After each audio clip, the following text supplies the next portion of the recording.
আমি একজন ওসি হয়ে এত কম দামি ফোন ব্যবহার করি, আপনি যদি দামি ফোন নিয়ে ঘুরেন তাহলে তো ছিনতাই হবেই। রাজধানীতে ছিনতাই যেন এক নিত্য নৈমিত্তিক ঘটনা। তবে ছিনতাইয়ের শিকার হয়ে থানায় গিয়ে ভুক্তভোগী যদি পুলিশের কাছ থেকে অপমানের শিকার হন, তখন প্রশ্ন ওঠে রাষ্ট্রের সেবা এবং নাগরিকের নিরাপত্তা নিয়ে। সম্প্রতি এমনই এক ঘটনা ঘটেছে রাজধানীর মোহাম্মদপুরে, যা নিয়ে সামাজিক যোগাযোগ মাধ্যমে চলছে তীব্র সমালোচনা। এরপরই নড়ে চড়ে বসে পুলিশ প্রশাসন। আরও জানাচ্ছে নিবিড় সাহা।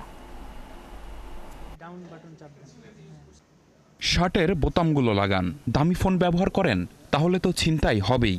কথাগুলো থানার এক সেবাগ্রহীতাকে বলেন ভারপ্রাপ্ত কর্মকর্তা ওসি। ছিনতাইয়ের শিকার ভুক্তভোগী গণমাধ্যম কর্মী আহম্মদ ওয়াদুদ এমনটাই দাবি করেন তার এক ফেসবুক স্ট্যাটাসে। এটা আমার কাছে অপেশাদার বক্তব্য মনে হয়েছে। মূল চাহিদা ছিল সেবা।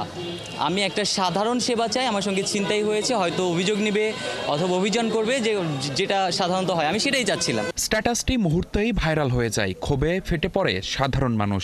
এই ঘটনায় একজন এসআই, একজন এএসআই ও 2 জন কনস্টেবলকে বরখাস্ত করা হয়েছে। কিন্তু নিজের বিরুদ্ধে ওঠা অভিযোগ অস্বীকার করেছেন থানার ভারপ্রাপ্ত কর্মকর্তা। যে বক্তব্যটা লেখা হয়েছে ফেসবুকে বা যে বক্তব্যটা বিভিন্ন মিডিয়াতে এসেছে, এই বক্তব্যটা আমার না। ওনার সঙ্গে আমার কালকে রাতে দেখা হয়েছিল, আমি অফিসে ছিলাম, উনি এসেছিলেন একটা ছিনতাইয়ের অভিযোগ করতে।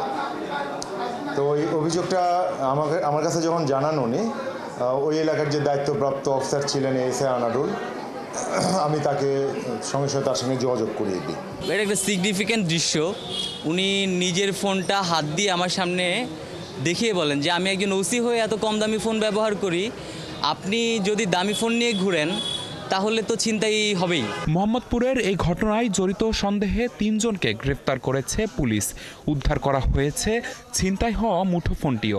ভুক্তভোগী একজনকে শনাক্ত করেছেন। এদিকে পুলিশের এমন আচরণে ক্ষুব্ধ এলাকাবাসী। প্রতিবাদে থানার সামনে মানববন্ধন করেন তারা। মোহাম্মদপুর থানার ওসির পদত্যাগ চান স্থানীয়রা। নিবিড় সাহা, ৭১, ঢাকা।